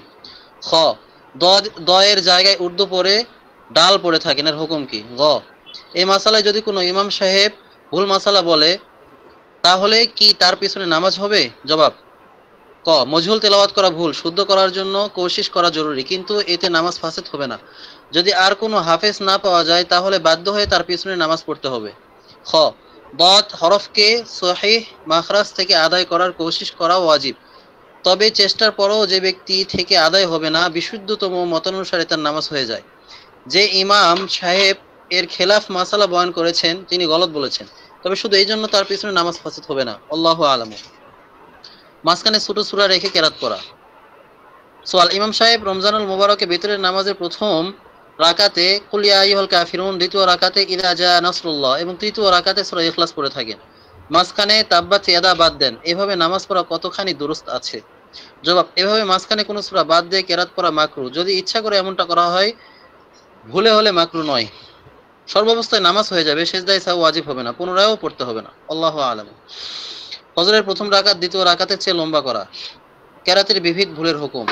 সোয়াল, মসজিদের ইমাম সাহেব ফজরের নামাজের প্রথম রাকাতে সূরা মুজাম্মিল 6 আয়াত পর্যন্ত পড়েন, দ্বিতীয় রাকাতে তিনি উক্ত সূরার লম্বা আয়াতের দ্বিতীয় রুকু তেলাওয়াত করে সিজদায় যান, এতে কি নামাজ হয়েছে? লোকজন বলে থাকে প্রথম রাকাতের চেয়ে দ্বিতীয় রাকাতে লম্বা সূরা পড়া উচিত নয়, এর হাকিকত কি? খ, ইমাম সাহেব প্রথম রাকাতে সূরা ওয়াল আসর পড়তে গিয়ে ওয়াতাওয়াসাউ বিল হাক্কি ওয়াতাওয়াসাউ বিস সবর এর জায়গায় ফালাহুম আজরুন গায়রু মামনুন পড়েন, যখন মনে পড়ে তখন আলাম তারা কাইফা ফাআলা পড়া শুরু করেন, তারপর দ্বিতীয় রাকাতে সূরা কুরাইশ তেলাওয়াত করেন এবং সিজদায়ে সাহু করে নামাজ শেষ করেন, এই নামাজ কি দুরুস্ত হয়েছে নাকি হয়নি? জবাব, ফজরের নামাজের প্রথম রাকাত দ্বিতীয় রাকাতের চেয়ে লম্বা করা মুস্তাহাব, এর উল্টা করা মাকরুহে তানজিহি, এজন্য বর্ণিত সূরাতে ইমাম সাহেব যে প্রথম রাকাতে সংক্ষিপ্ত এবং দ্বিতীয় রাকাতে লম্বা কেরাত করেছেন, এতে তিনি মাকরুহে তানজিহি করে বসেছেন, কিন্তু নামাজ হয়ে গেছে। খ, নামাজ সহি হয়ে গেছে, তবে ইমাম সাহেব কয়েকটি ভুল করেছেন। প্রথমত, যখন তার মনে পড়েছে তখন তার সূরা আসরই পুরা করা দরকার ছিল, তিনি সূরাটিকে অসমাপ্ত ছেড়ে দিয়েছেন। দ্বিতীয়ত, তিনি সূরা আসরের পর সূরা ফিল শুরু করেছেন, এক সূরা অর্থাৎ হুমাজা মাঝখানে ছেড়ে দিয়ে কেরাত করেছেন, এটাও মাকরুহ। তৃতীয়ত, এসব ভুলের জন্য ইমাম সাহেব সেজদায়ে সাহু করেছেন, অথচ এসব সূরাতে সেজদায়ে সাহু নাই, তবে নামাজ হয়ে গেছে। আল্লাহু আলাম। ফসলুন ফিস সুনানি ওয়ান নওয়াফিলি, সুন্নত ও নফল নামাজ সংক্রান্ত মাসাইল। এশা ও চাশতের নামাজ 2 রাকাত করে পড়তে পারবে? জবাব, পড়তে পারবে, তবে 4 রাকাত পড়া উত্তম। তাহিয়াতুল মসজিদ ওয়াজিব নাকি মুস্তাহাব? জবাব, তাহিয়াতুল মসজিদ পড়া মুস্তাহাব। যে ব্যক্তি তা ছেড়ে দেবে তাকে গুনাহগার বলা যেতে পারে না। হাদিসের মতলব সাহাবাদের চেয়ে কে ভালো বুঝতে পারে? সাহাবায়ে কেরাম তো তাহিয়াতুল মসজিদ ওয়াজিব মনে করতেন না, বুখারী শরীফের ওই নির্দেশ মুস্তাহাব বোঝানোর জন্য। আল্লাহু আ'লাম। সুন্নতে মুআক্কাদা তরক করা। জবাব, হযরত আকরাম সাল্লাল্লাহু আলাইহি ওয়াসাল্লামের এগুলোর উপর ধারাবাহিকতা বজায় রাখা, এগুলো তরক করা নাজায়েজ হওয়ার দলিল হিসেবে যথেষ্ট। তাছাড়া সুন্নত তরক করার উপর যেসব ধমকি এসেছে সেগুলোও এ বিষয়ে দলিল। আল্লাহু আ'লাম। জুমায় সুন্নতের সংখ্যা। জবাব, ফরজ নামাজের রাকাত সংখ্যা নিয়ে কোনো ইখতিলাফ নেই। সবার মতেই জোহরের ফরজ 4 রাকাত এবং জুমার ফরজ 2 রাকাত। জোহরের সুন্নতের ব্যাপারে হানাফিদের সর্বসম্মত অভিমত হচ্ছে জোহরের সুন্নত 6 রাকাত, 4 রাকাত ফরজের আগে এবং 2 রাকাত ফরজের পরে। থাকলো জুমার বিষয়। ইমাম আবু হানিফা রাহিমাহুল্লাহ এর প্রসিদ্ধতম মতানুসারে জুমার আগে 4 রাকাত এবং জুমার পরে 4 রাকাত সুন্নতে মুআক্কাদা। ইবনে মাজাহ বা অন্যান্য কিতাবের কিছু হাদিস দ্বারাও বিষয়টি সুদৃঢ় হয়। কিন্তু হানাফিদেরই কিছু শায়েখের কথা হচ্ছে ফরজের পরে জোহরের মতোই 2 রাকাত সুন্নত। ইমাম আবু ইউসুফ রাহিমাহুল্লাহ জুমার পরে সুন্নত 6 রাকাত বলে সাব্যস্ত করে থাকেন। হযরত আলী রাদিয়াল্লাহু তাআলা আনহু থেকেও এমনটি বর্ণিত আছে। এজন্য পরবর্তী আলেমগণ ফতোয়া দিয়েছেন যে জুমার পরে 6 রাকাত পড়া উচিত, প্রথম 4 রাকাত তারপর 2 রাকাত, যাতে সকল ফকির মতানুসারে সুন্নত আদায় হয়ে যায়। শাইখ ইব্রাহিম হলবি শরহি মুনিয়াতে বলেন, উত্তম হলো প্রথম 4 তারপর 2 রাকাত পড়বে, যাতে কোনো দ্বিমত বাকি না থাকে। জুমার সুন্নতের সংখ্যা। সুন্নতে গায়রে মুআক্কাদা পড়ার তরিকা। সওয়াল, জুমার পরে কয় রাকাত সুন্নত পড়া উচিত? খ, সুন্নতে গায়রে মুআক্কাদা কিভাবে পড়তে হবে? সুন্নতে গায়রে মুআক্কাদার ভেতর কি পড়তে হয়? জবাব, জুমার পরে সুন্নত 6 রাকাত, প্রথম 4 রাকাত তারপর 2 রাকাত পড়া উত্তম, এর উল্টা পড়াও জায়েজ আছে। খ, সুন্নতে গায়রে মুআক্কাদা পড়ার বিশেষ কোনো তরিকা নেই, কোনো বিশেষ কেরাত নেই, বরং অন্যান্য সাধারণ নামাজের মতোই পড়তে হবে। আল্লাহু আ'লাম। সুবহে সাদিক এবং ফজরের পর নফল পড়ার হুকুম। সওয়াল, এক ভদ্রলোক বলে থাকেন সুবহে সাদিকের পর ফজরের সুন্নত এবং ফরজ পড়ার মধ্যবর্তী সময় কোনো নফল নামাজ পড়া যায় না। আমার জানা মতে ফজরের নামাজের পর সূর্যোদয় পর্যন্ত আসর ও মাগরিবের মধ্যবর্তী সময়, সূর্যোদয়ের সময় এবং মধ্য দুপুরে নামাজ পড়া জায়েজ নয়, বাকি সময় জায়েজ আছে। জবাব, ভদ্রলোক ঠিকই বলেছেন, ফজরের নামাজের পর তো নফল পড়া জায়েজ নয়, সুবহে সাদিকের পরও ফজরের সুন্নত ছাড়া অন্য কোনো নফল জায়েজ নয়। বিনা ওজরে সুন্নতে মুআক্কাদা তরক করা। সওয়াল, ওমর বলে থাকে সারাদিনে 5 ওয়াক্তের ফরজ নামাজগুলো আদায় করলেই যথেষ্ট, বাকি সুন্নতে মুআক্কাদা ইত্যাদি না পড়লে তেমন কিছু যায় আসে না। ওমরের এই কথা কি ঠিক? জবাব, ওমরের কথা গলত। বিশেষভাবে সুন্নতে মুআক্কাদা তরক করতে থাকা শক্ত গুনাহ। আল্লাহু আ'লাম। মধ্যাহ্নের আগে জুমার সুন্নত পড়া। জবাব, মধ্যাহ্নের আগে জুমার সুন্নত পড়লে আদায় হবে না, ফরজের পর পড়লে আদায় হয়ে যাবে। আর এই ক্ষেত্রে উত্তম হচ্ছে আগে জুমার 6 রাকাত সুন্নত পড়ে নেবে, তারপর আগে সুন্নতগুলো আদায় করতে হবে। কিন্তু যদি উল্টা করা হয় তাহলেও জায়েজ আছে। আল্লাহু আ'লাম। জামাতের সাথে সালাতুত তাসবিহ পড়ার হুকুম। সওয়াল, জবাব, সালাতুত তাসবিহ হচ্ছে নফল নামাজ। হানাফি মাযহাবে নফল নামাজের জামাত করা মাকরুহে তাহরিম, এজন্য এই নামাজ একা পড়া উচিত। আল্লাহু আ'লাম। তাহাজ্জুদের নিয়ত কিভাবে করতে হবে? জবাব, তাহাজ্জুদ নামাজের নফলের নিয়ত করতে হবে। আল্লাহু আ'লাম। শবে কদরের নফলের নিয়ত। জবাব, সওয়াল, বিনীত নিবেদন এই যে আমরা আপনার কাছ থেকে একটি ফতোয়া নিতে চাই। আবেদনপত্রের সাথে এই সংযুক্তি পার্চারটি আছে, তাতে আমাদের মসজিদে রহমানিয়া এর ইমাম সাহেব বলেছেন নফলের এই তরিকা গলত এবং কোনো হাদিসে লাইলাতুল কদরের নফলের এই তরিকা বর্ণিত নেই। এই জন্য আমরা আপনার কাছে নিবেদন করছি আপনি আমাদের সঠিক নিয়মটি সম্পর্কে অবগত করুন, বড় উপকার হবে। জবাব, সংযুক্ত পত্রে শবে কদরের নফলে যে তরিকা লেখা হয়েছে তা ফিকহ বা হাদিসের নির্ভরযোগ্য কিতাবে দৃষ্টিগোচর হয়নি। পত্র কোন নির্ভরযোগ্য হাদিসের কিতাবের হাওয়ালা দেওয়া হয়নি, যার সূত্র ধরে তাহকিক করা যেতে পারে। সহিহ হাদিসে শবে কদরে সাধারণ নফল নামাজের ফজিলত বর্ণিত হয়েছে, বিশেষ কোনো তরিকার কথা নেই। আল্লাহু আলামু। সুন্নত ও নফল সমূহ কি ঘরে পড়া উচিত নাকি মসজিদে? জবাব, এখান থেকে বোঝা গেল আসল মাসালা ওটাই যে সকল সুন্নত ঘরে পড়া উত্তম, কিন্তু কোনো অসুবিধার কারণে ওই উত্তমত্ব পরিবর্তিত হতে পারে। অসুবিধাও বিভিন্ন রকম হতে পারে। আমাদের এই জামানায় সুন্নত ঘরে পড়ার জন্য রাখলে যেহেতু আশঙ্কা আছে যে হতে পারে সুন্নত পুরোপুরি থেকেই যাবে, এই জন্য পরবর্তী আলেমগণ সুন্নতে মুআক্কাদা সমূহ মসজিদে পড়বার নির্দেশ দিয়েছেন। হযরত থানবী রাহিমাহুল্লাহ এর উল্লেখিত ফতোয়া আসলে অসুবিধার উপর নির্ভরশীল। তার সাথে তিনি বেদাতীদের সাথে সাদৃশ্য হওয়ার কারণটিও জুড়ে দিয়েছেন। হযরত থানবী রাহিমাহুল্লাহ এর এই ফতোয়ায়ে ইমদাতুল এত পৃষ্ঠে উল্লেখ আছে। আল্লাহু আলাম। ফজরের সুন্নাত ছুটে গেলে করণীয় কি? জবাব, সূর্যোদয়ের পর মধ্যাহ্নের আগে ইমাম মুহাম্মদ রাহিমাহুল্লাহ এর মতে সুন্নতের কাজা করা যেতে পারে, তবে ইমাম আবু হানিফা রাহিমাহুল্লাহ এবং ইমাম আবু ইউসুফ রাহিমাহুল্লাহ এর মতে সুন্নতের স্বতন্ত্র কাজা নেই। হ্যাঁ, যদি ফরজও কাজা হয়ে থাকে তাহলে মধ্যাহ্নের আগে দুটোরই কাজা করতে হবে। আল্লাহু আলাম। ফজরের ফরজ শুরু হয়ে যাওয়ার পর কতক্ষণ পর্যন্ত সুন্নত আদায় করা যেতে পারে? জবাব, ফজরের সুন্নতের ব্যাপারে সবচেয়ে উত্তম তরিকা হলো বাড়িতে পড়ে মসজিদে যাবে। যদি বাড়িতে না পড়ে মসজিদে যায় তাহলে যতক্ষণ পর্যন্ত রাকাত বরং তাশাহুদ পাওয়ার সম্ভাবনা থাকবে মসজিদের ভিতরে কোথাও দূরে দাঁড়িয়ে সুন্নত পড়া জায়েজ আছে, যদিও জামাত শুরু হয়ে থাকে। কিন্তু কেউ যদি জামাতে শরিক হয়ে যায় তাহলে ইমাম আবু হানিফা এবং ইমাম আবু ইউসুফ রাহিমাহুমুল্লাহ এর মতানুসারে সুন্নতের স্বতন্ত্র কাজা নেই। আপনি সূর্য উদিত হওয়ার পর 2 রাকাত পড়েছেন, তা আপনার জন্য নফল হয়েছে। আল্লাহু আলাম। বিনা ওজরে সুন্নতে মুআক্কাদা বসে আদায় করা। জবাব, সুন্নতে মুআক্কাদা দাঁড়িয়ে পড়া উত্তম এবং মুস্তাহাব, তবে বসে পড়াও জায়েজ আছে। তবে ফকিহদের একটি জামাত ফজরের সুন্নতকে এই হুকুম থেকে আলাদা করেছেন, অর্থাৎ তাদের মতে বিনা ওজরে ফজরের সুন্নত বসে পড়া জায়েজ নয়, বরং তাতে কিয়াম ফরজ। অবশ্য এক্ষেত্রে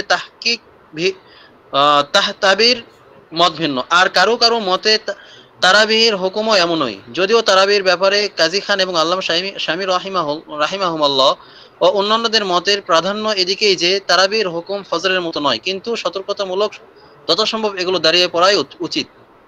মোট কথা, ফজর এবং তারাবি ছাড়া অন্যান্য সুন্নতে মুআক্কাদার মধ্যে কিয়াম ফরজ না হয়ে মুস্তাহাব হওয়ার বিষয়ে ফকিহগণ একমত। তবে যেহেতু পূর্ববর্তী আমল সুন্নতে মুআক্কাদা দাঁড়িয়ে পড়া, এই জন্য এই আমলকে যথাসম্ভব না ছাড়া উচিত। আল্লাহু আলামু। ভঙ্গকৃত নফল এবং তাওয়াফ ও মান্নতের নামাজের কিয়ামের হুকুম। জবাব, প্রত্যেক ফরজ ওয়াজিব নামাজের মধ্যে কিয়াম ফরজ, এর মধ্যে মান্নতের নামাজ এবং তাওয়াফের নামাজও অন্তর্ভুক্ত বিগত ফতোয়ার মধ্যে।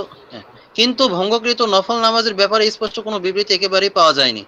আল্লামা শামী তাহতাবি এবং রাহিমাহুমাল্লাহ এর থেকে শুধু এতটুকু উল্লেখ করেছেন তারা এ বিষয়ে নীরব রয়েছেন। অবশ্য তাহতাবি রাহিমাহুল্লাহ মারাকির এবারত দ্বারা ওয়াজিব হওয়ার বিষয়টি প্রমাণ করেছেন। তিনি যেমন বলেছেন, কিন্তু এর মতে আরেকটি মাসালা থেকে প্রমাণিত হয় ভঙ্গকৃত নফল নামাজের কাজের মধ্যে ইমাম আবু ইউসুফ ও ইমাম রাহিমাহুমাল্লাহ এর মতে কিয়াম ওয়াজিব এবং ইমাম আবু হানিফার মতে ওয়াজিব হবে না। এখানে ইমাম আবু হানিফার যুক্তি বর্ণিত প্রেক্ষাপটের সাথে পুরোপুরি সঙ্গতিপূর্ণ। এজন্য ইমাম আবু হানিফার মতের কিয়াস করে বর্ণিত সূরতে কিয়াম ওয়াজিব নয়। আল্লাহু আলাম। নফলে জামাত অধিক মানুষের অংশগ্রহণের প্রতি গুরুত্ব আরোপ করা। সওয়াল, এক ব্যক্তি 4-5 বছর হলো পহেলা মুহররম থেকে 10 মুহররম পর্যন্ত গুরুত্ব সহকারে নফলে জামাত কায়েম করে আসছেন। তিনি এই 10 দিন রাতে কোরআন শরীফ খতম করে থাকেন। লাউড স্পিকারের ব্যবস্থা করা হয়, এই কাজটা জায়েজ নাকি বেদাত? এমন লোকের পিছনে ইক্তেদা করে নামাজ পড়া কেমন? জবাব, লাউড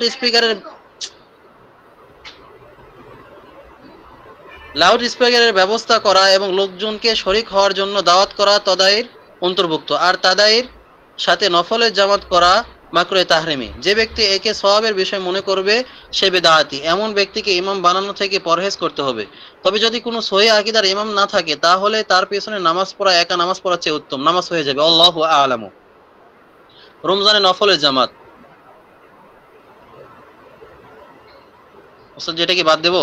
এটা তো আচ্ছা,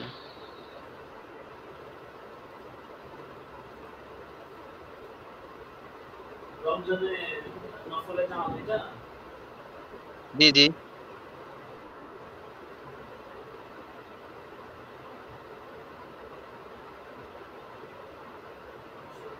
বাদ দিয়ে দিতে প্রয়োজন নেই। মানে ছোট উর্দু হইলে পড়া যেত, এটা বিশাল বড় আলোচনা, একটা সময় যে এটা তো অনেক বড়, অনেক মোটামুটি 4-5 পৃষ্ঠা, 5-6 পৃষ্ঠা, অনেক বিষয়। আরো বেশি। আল্লামা আইনুর রহমান রাহিমাহুল্লাহর কথা আছে। ফাসলুন ফিত তারাবিহ। আচ্ছা জি। এখান থেকে পড়েন। পড়েন, এখান থেকেই পড়েন, ফাসলুন তারাবি। তারাবিহ ও সবিনা বিষয়ক মাসাইল। সবিনা বিষয়ক তারাবির প্রতি 4 রাকাতের পর বিরতিতে কি পড়া উচিত? জবাব: তারাবিতে প্রতি 4 রাকাতের পর 4 রাকাত সমপরিমাণ সময় বসে থাকা মুস্তাহাব। এই বিরতির মধ্যে বিশেষ কোনো জিকির ওয়াজিব বা মুসনুন নয়। ফুকাহে কেরাম লিখেছেন, এই বিরতির মধ্যে ইচ্ছা হলে কিছু তাসবিহ পাঠ করবে, অথবা আলাদা হয়ে নফল পড়বে, অথবা চুপ করে থাকবে। মাশায়েখের আমল এই যে তারা এই তাসবিহ পড়ে থাকেন: সুবহানাদিল মুলকি ওয়াল মালাকুতি, সুবহানাদিল ইজ্জাতি ওয়াল আযমাতি ওয়াল হাইবাতি ওয়াল কুদরতি ওয়াল বারাই ওয়াল জিবরিল, সুবহানাল মালিকিল হাইয়্যিল লাযী লা ইয়ামুতু, সুবহুল কুদ্দুস রাব্বুল মালাইকাতি ওয়ার রূহ, লা ইলাহা ইল্লাল্লাহ, নাস্তাগফিরুল্লাহ, নাসআলুকাল জান্নাহ ওয়া নাউযু বিকা মিনান নার। এই তাসবিহ আসতে পড়া উচিত ইমামেরও মুক্তাদিরও। আল্লাহু আলাম। তারাবির পরিশ্রমিকের মাসালা। জবাব: পরিশ্রমিক দিয়ে তারাবিহ পড়ানোর জন্য কোনো হাফেজের সাথে লেনদেন করা সম্পূর্ণ নাজায়েজ। তারপর যখন মসজিদের হাফেজ সাহেব বিনা পারিশ্রমিকে নামাজ পড়ান এবং লোকজনও তার উপর খুশি, তখন খামাখা বাইরে থেকে পারিশ্রমিক দিয়ে হাফেজ ডাকা বিলকুল অবৈধ। আল্লাহু আলাম। তারাবিহের পারিশ্রমিক নেওয়া। সোয়াল: রমজান মাসে হাফেজে কোরআনের জন্য চাঁদা উঠানো হয়, তাকে কাপড় ইত্যাদি দেওয়া হয়, অথবা শুরুতেই পয়সা নির্ধারণ করে হাফেজ রাখা হয়, এমনটা কি জায়েজ? জবাব: তারাবির পড়ানোর জন্য পারিশ্রমিক নির্ধারণ করা সম্পূর্ণ নাজায়েজ। যদি পারিশ্রমিক ছাড়া কোনো হাফেজ না পাওয়া যায়, তাহলে আলাম তারা কাইফা ফাআলা দিয়ে তারাবি পড়ে নেবে। হ্যাঁ, কোনো পারিশ্রমিক ছাড়া যদি কোনো হাফেজ তারাবি পড়ায় এবং কোনো ব্যক্তি খুশি হয়ে তাকে কিছু প্রদান করে, তাহলে তা নেওয়া জায়েজ আছে। কিন্তু প্রথমত, আজকাল এই বিষয়কে এমন আবশ্যক মনে করা হয় যে তা এক প্রকার পূর্ব নির্ধারণের মতোই হয়ে যায়। এমন আবশ্যক মনে করা থেকে বাঁচতে হবে। দ্বিতীয়ত, এই উদ্দেশ্যে চাঁদা করার মধ্যে অনেক সমস্যা আছে, তা থেকে বিরত থাকা উচিত। আল্লাহু আলাম। তারাবি পড়িয়ে পারিশ্রমিক নেওয়ার হুকুম। সোয়াল: ক অধম: আমি কোরআন মাজিদ হিফজ করার পর দেশের প্রচলন অনুযায়ী তারাবিতে কোরআন শুনিয়ে পয়সা নিয়ে থাকতাম। কয়েক বছর হয় তওবা করেছি এবং পয়সা নেওয়া ছেড়ে দিয়েছি। গৃহীত পয়সাগুলো হুকুকুল ইবাদ নয় তো? শুধু আল্লাহর কাছে তওবা করা যথেষ্ট হবে? উল্লেখ্য যে আমি তখন সাহেবে নিসাব জাকাত ওয়াজিব হয় পরিমাণ সম্পদের মালিক ছিলাম না। তাছাড়া খতমের রাতের আগে ইশরাফুন নফসও থাকতো। এবছর রমজানে খতমের রাতে পয়সা নেওয়ার কথা অঙ্গীকার করে দিই, কিন্তু তারপরও কিছু লোক গোপনে আমার কাছে আসেন এবং বলেন যে আমরা আপনার খেদমত এজন্য করছি না যে আপনি আমাদেরকে কোরআন মাজিদ শুনিয়েছেন, বরং একজন তালেবে এলম জেনে হাদিয়া বা সদকা হিসেবে দিচ্ছি। তখন আমি তাদের পীড়াপিড়ির কারণে কিছু পয়সা গ্রহণ করেছি, কেননা পয়সাগুলোর জন্য পূর্বে আমার কোনো ইশরাফ ও ইন্তেজাম ছিল না। পয়সাগুলো আমার জন্য হারাম ছিল না তো? হারাম হলে তা থেকে নিষ্কৃতির উপায় কি? জবাব: তারাবিতে কোরআন শুনে পারিশ্রমিক নেওয়া নাজায়েজ। এজন্য গৃহীত অর্থ আসল মালিকের কাছে ফেরত দিতে হবে। যেসব লোকের কাছে পৌঁছানো সম্ভব তাদের কাছে পৌঁছে দিবে, অথবা তাদের কাছ থেকে মাপ চেয়ে নেবে। আর যেখানে পৌঁছানো সম্ভব নয়, সেখানকার জন্য তওবা ও ইস্তেগফার করবে। খ বর্ণিত সূরাতে যে অর্থ নেওয়া হয়েছে তা পারিশ্রমিক নয়, হাদিয়া, যা গ্রহণ জায়েজ। আল্লাহু আলাম। সবিনার হুকুম। এক ব্যক্তি সবিনার আয়োজন করে থাকেন, অর্থাৎ কয়েকজন হাফেজ দাওয়াত দিয়ে একই রাতে কোরআন খতম করা হয়। কেউ কেউ নফলের মধ্যে তেলাওয়াত করে এবং কজন তার ইক্তেদা করে, আর কেউ কেউ বিনা ইক্তেদায় তেলাওয়াত করে, এমনটা কি জায়েজ? জবাব: সোয়ালের মধ্যে যে ধরনের সবিনার কথা উল্লেখ করা হয়েছে তার ইহতিমাম করা মাকরুহ, কেননা তাতে নফলের জামাত এবং এক রাতে কোরআন মাজিদ খতম করার কথা রয়েছে, অথচ এই দুটি কাজই মাকরুহ। আল্লাহু আলাম। তারাবির পারিশ্রমিকের মাসালা। জামাতের সাথে ফরজ পড়তে না পারলে তারাবির ইমাম হতে পারে কি? জবাব: নির্ধারণ করে তারাবির পারিশ্রমিক নেওয়া তো হারাম বটেই, যদি মৌখিকভাবে নির্ধারিত না হয়, কিন্তু অরফ ও প্রচলন এমন হয় যে নির্ধারণ না করেও লেনদেন নির্ধারিত মনে করা হয়, তাহলে এই সূরাতেও নাজায়েজ। তবে যদি নির্ধারণ না করা হয়, এর প্রচলনও না থাকে এবং তারাবি পড়িয়ে কিছু পাওয়া যাবে এ ধরনের কোনো ভাবনা হাফেজের মনে না থাকে, এরপরও যদি মসজিদ কর্তৃপক্ষ কিছু দেন, তাহলে নেওয়ার সুযোগ আছে। খ খর প্রশ্ন, কোন হাফেজ দেরিতে বাড়িতে পৌঁছলেন, মসজিদে জামাত হয়ে গেছে, তিনি একাকী নামাজ পড়ে নিলেন, তিনি কি তারাবি বা বেতের পড়াতে পারবেন? খর উত্তর, হ্যাঁ পড়াতে পারবে। 23তম রাতে সূরা আনকাবুত এবং রুম পড়া। জবাব, এগুলো পড়ার কোনো প্রমাণ আমাদের জানা মতে নেই, এর পাবন্দি করারও কোনো বুনিয়াদ নেই। আল্লাহু আলাম। সবিনার হুকুম। সওয়াল, রমজান মাসে সবিনা শোনা বা শোনানো জায়েজ কিনা? জবাব, কোরআন মাজিদ যত বেশি বেশি তেলাওয়াত করা হবে ততই সওয়াব ও খায়ের বরকত হবে, চাই নামাজের ভিতরে হোক অথবা বাহিরে। নামাজের ভিতরে তেলাওয়াত করলে আরো বেশি সওয়াব হবে, কিন্তু 2-3 জনের বেশি লোক নিয়ে নফলের জামাত করা মাকরুহ। জামাত ছাড়া একাকী অথবা 2-3 জনের জামাতে পুরা কোরআন শরীফ 3 বা তার চেয়ে বেশি করে খতম করা অনেক বড় সওয়াবের কাজ। কিন্তু আজকাল যে কিসিমের সবিনার প্রচলন হয়েছে, নফলের জামাতের জন্য লোকজনকে দাওয়াত দেওয়া হয়, জামাতেও 3-এর অধিক লোক হয়, যেসব লোক জামাতে শরীক হয় না তারা কথা বলতে থাকে অথবা মিষ্টান্ন ইত্যাদির ব্যবস্থাপনাও লেগে থাকে, কোরআন শরীফ তেলাওয়াতের দিকে মনোযোগ দেয়, এগুলো না জায়েজ। আল্লাহু আলাম। সবিনার হুকুম। সওয়াল, শাবানের 13, 14, 15 তারিখে সবিনা করা হয়, হাফেজ সাহেবরা পাড়া পাড়া করে তেলাওয়াত করেন, এরকম সবিনার মধ্যে নিয়ত বেঁধে ইমামের ইক্তেদা করে কোরআন শরীফ শোনার হুকুম কি? এভাবে কোরআন শোনা কি জায়েজ? খ, সবিনায় কোরআন পড়া এবং তাতে অংশ নেওয়ার হুকুম কি? গ, সে মসজিদে হাজির থাকা এবং সবিনার কার্যক্রমে সহায়তা করার হুকুম কি? জবাব, ক এবং গর। হানাফি মাযহাবে নফলের জামাত করা মাকরুহে তাহরিমি, এজন্য উল্লেখিত সবিনা জায়েজ নয়। এমন সবিনার ব্যবস্থা করা, এতে ইমামতি বা ইক্তেদা করা অথবা লোকদেরকে দাওয়াত করা, এসব কাজ শরীয়তের দৃষ্টিতে না জায়েজ। আল্লাহু আলাম। সবিনার হুকুম জায়েজ। সবিনার হুকুম জায়েজ সবিনা কিভাবে হতে পারে? জবাব, আপনি যে ধরনের সবিনার কথা উল্লেখ করেছেন তা নিঃসন্দেহে মাকরুহে তাহরিমি, তাতে সওয়াবের বদলে উল্টা গুনাহ হবে।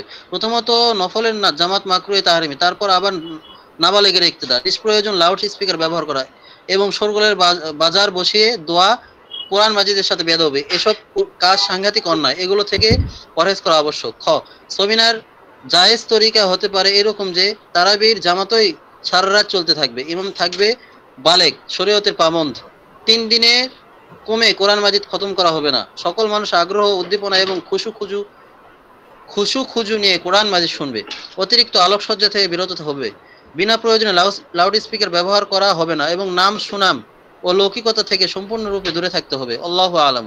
সবিনা জায়েজ হওয়ার শর্তাবলী। জবাব, সবিনা হতে হবে তারাবির মধ্যে, নফলের মধ্যে নয়। অপচয়, শোরগোল ও লৌকিকতা থেকে বাঁচতে হবে এবং ফরজ ওয়াজিবের মতো এর পাবন্দি করা যাবে না, তাহলে জায়েজ হবে। এই শর্তগুলোর কোনো একটি লঙ্ঘন হলে না জায়েজ হবে। আল্লাহু আলাম। তারাবির মধ্যে 3 বার সূরা ইখলাস পড়া। ক, মসজিদের ইমাম সাহেব বলে থাকেন তারাবিতে শেষ পাড়ায় গিয়ে সূরা ইখলাস 3 বার পড়া জায়েজ আছে, কিন্তু জায়েদ বলেছেন সূরা এভাবে 3 বার পড়া বেদাত। খ, তারাবিতে ইমাম সাহেব 2 রাকাতের নিয়ত বেঁধেছেন, কিন্তু দ্বিতীয় রাকাতে গিয়ে তাশাহুদ না পড়ে দাঁড়িয়ে গেছেন, প্রায় 5 সেকেন্ড পরে ইমাম সাহেব আবার বসেছেন এবং নিয়ম মাফিক 2 রাকাত পুরা করে সালাম ফিরিয়েছেন। জায়েদের অভিযোগ ইমাম সাহেবের হাঁটু এবং কোমর সোজা হয়ে গিয়েছিল, কাজেই 4 রাকাত পুরা করে সিজদায়ে সাহু দিয়ে নামাজ সমাপ্ত করা উচিত ছিল। সঠিক মাসালা কি? কর জবাব, জামাতের নামাজে কোনো সূরা বা আয়াত বারবার পড়া ফুকাহায়ে কেরাম মাকরুহ লিখেছেন। আজকাল তারাবির মধ্যে সূরা ইখলাস 3 বার পড়াকে যে আবশ্যক করা হয়েছে তাকে সুন্নত মনে করা হয়, ফলে কাজটি বেদাত হওয়ারও আশঙ্কা আছে, এজন্য আমল থেকে বিরত থাকতে হবে। বেহেশতি গাওহারের মাসালা ঠিক। খর জবাব, ইমাম সাহেবের আমল ঠিক আছে, 2 রাকাতের ফরজ নামাজে এবং সুন্নত ও নফল নামাজে পুরোপুরি দাঁড়িয়ে যাওয়ার পরও বসতে পারে। যে মাসালা বয়ান করেছেন তা 4 রাকাত বিশিষ্ট ফরজ নামাজের প্রথম বৈঠকের সাথে সম্পৃক্ত, বর্ণিত মাসালার সাথে তার কোনো সম্পর্ক নেই। আল্লাহু আলাম। তারাবিতে কোরআন শরীফ তেলাওয়াত চলাকালীন আলাদাভাবে আলাম তারা কাইফা দিয়ে তারাবিহ পড়া। জবাব, যখন মসজিদে একজন হাফেজ যথারীতি তারাবিতে কোরআন শোনাচ্ছেন তখন সেই তারাবি থাকতে আলাম তারা কাইফা দিয়ে আলাদা তারাবি পড়া উচিত নয়। হ্যাঁ, যদি কোনো ওজর থাকে তাহলে সেটা বিস্তারিত লিখে মাসালা পুনরায় জানতে চেষ্টা করুন। আল্লাহু আলাম। তারাবিহকে অপ্রয়োজন মনে করা এবং বিনা ওজরে তারাবিহ তরক করা। জবাব, তারাবি সুন্নতে মুআক্কাদা, তার ব্যাপারে এই কথা বলা যে পড়ুক বা না পড়ুক কোনো গুনাহ নেই, সম্পূর্ণ ভুল। যে ভদ্রলোক এই কথা বলেছেন তিনি ভুলের মধ্যে আছেন। আল্লাহু আলাম। তারাবিতে একবার খতমে কোরআন সুন্নত।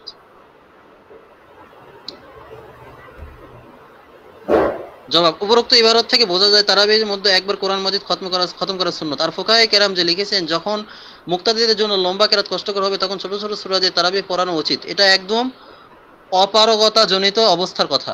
এই অপারগতা আমাদের জামানায় এমন নয় যে তার কারণে মসজিদ সমূহে এই সুন্নত ছেড়ে দিতে হবে, বরং সমস্ত মসজিদে খতমে কোরআনের তারাবি হয় এবং মুক্তাদিরা আগ্রহ উদ্দীপনা নিয়ে পড়েন। এজন্য মজবুরি ছাড়া মসজিদ সমূহে এই সুন্নতটি ছেড়ে দেওয়া উচিত নয়। বিশেষত যখন কোরআনে কারিম শোনানোর জন্য হাফেজে কোরআন থাকবে। কাজে মহল্লার ইমামের উচিত হাফেজকে দিয়ে তারাবি পড়াবেন এবং আলাম তারা কাইফা দিয়ে তারাবি পড়ার জন্য মানুষকে পিরাপিরি করবেন না। বিষয়টা দিন সংক্রান্ত, খামাখা এতে বিশৃঙ্খলা সৃষ্টি করা উচিত নয়। আল্লাহু আলাম। তারাবি সংক্রান্ত বিক্ষিপ্ত কিছু মাসাইল। আগে থেকে নির্ধারণ না করে তারাবি শেষ হলে কিছু দেওয়া। খ, শিশুকে সামিয়া বানানো। গ, হাফেজ সাহেবের লোকমা গ্রহণ না করা। ঘ, খতমের সময় প্রথম রাকাতে সূরা নাস এবং দ্বিতীয় রাকাতে সূরা বাকারার শুরু থেকে পড়া।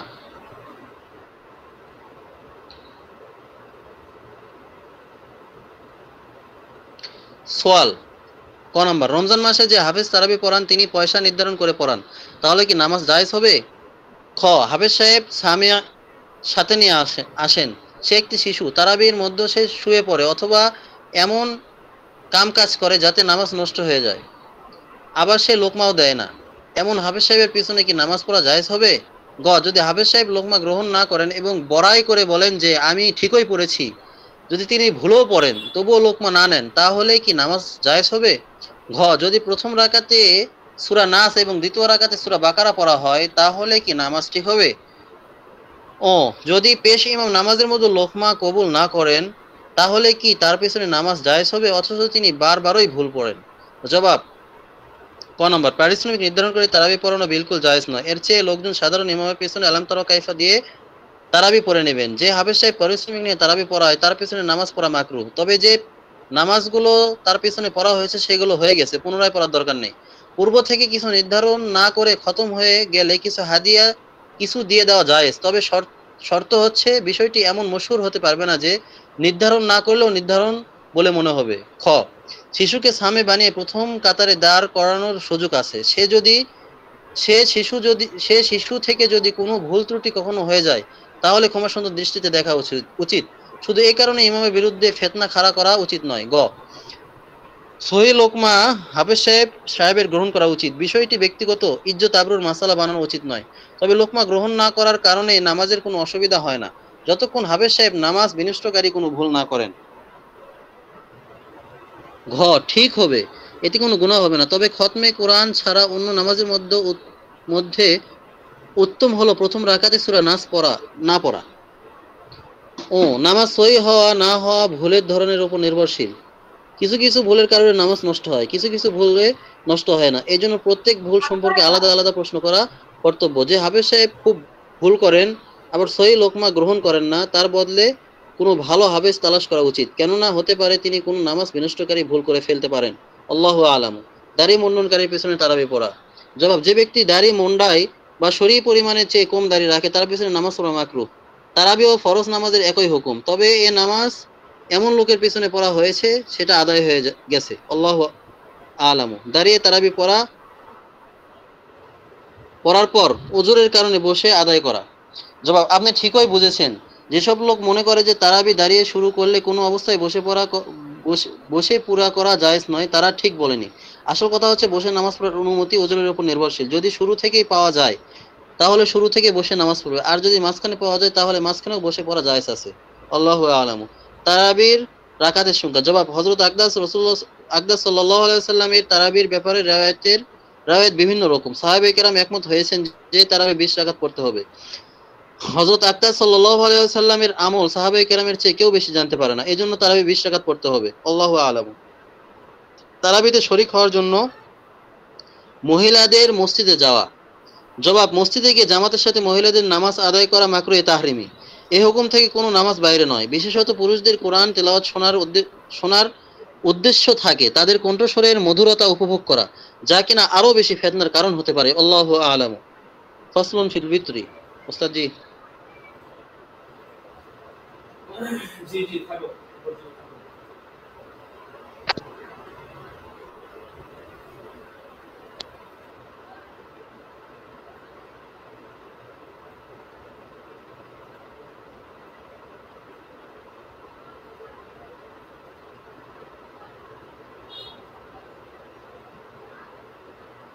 আচ্ছা হাজিরা দি দাখিলা এক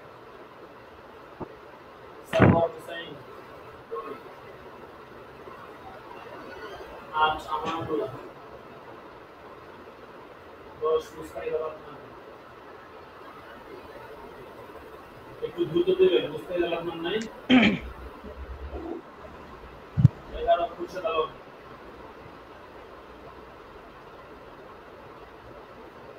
খুরশেদ আলম 13 আবু ইউসুফ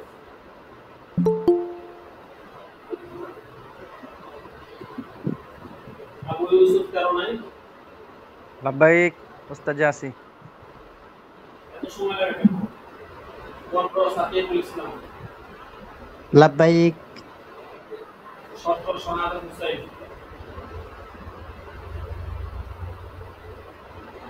18 মাহদি হাসান লাব্বাইক উস্তাদজি লাব্বাইক 19 সাইফুল ইসলাম লাব্বাইক ওস্তাদ জি 20 রাফি লাব্বাইক ওস্তাদজি। 21 আব্দুর রহমান সিরাজি লাব্বাইক উস্তাদজি 22 আলী হুসাইন লাব্বাইক ওস্তাদ জি 23 ইরশাদুল্লাহ লাব্বাইক ওস্তাদ জি 24 মাসুম বিল্লাহ আছে 25 আবু বকর সিদ্দিক লাব্বাইক 29 আল আমিন উস্তাদ আল আমিন আছে 29 30 ওয়াইসুল কর্নি 32 তাসলিম মাহমুদ 32 নাই 33 তুফাইল আহমদ 36 ইউসুফ মাহমুদ লাব্বাইক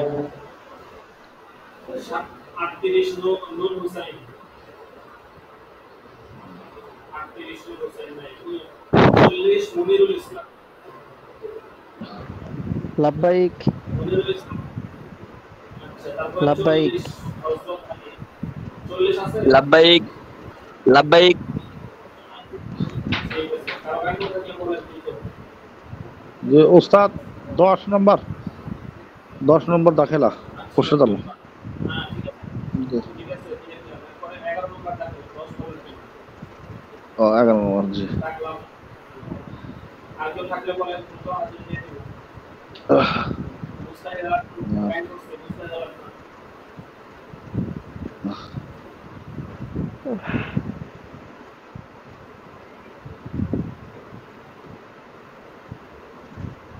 আচ্ছা ঠিক আছে আজকে পর্যন্ত ইনশাআল্লাহ আগামী শনিবার দিন বড় করে সকলে সময় চলে আসবে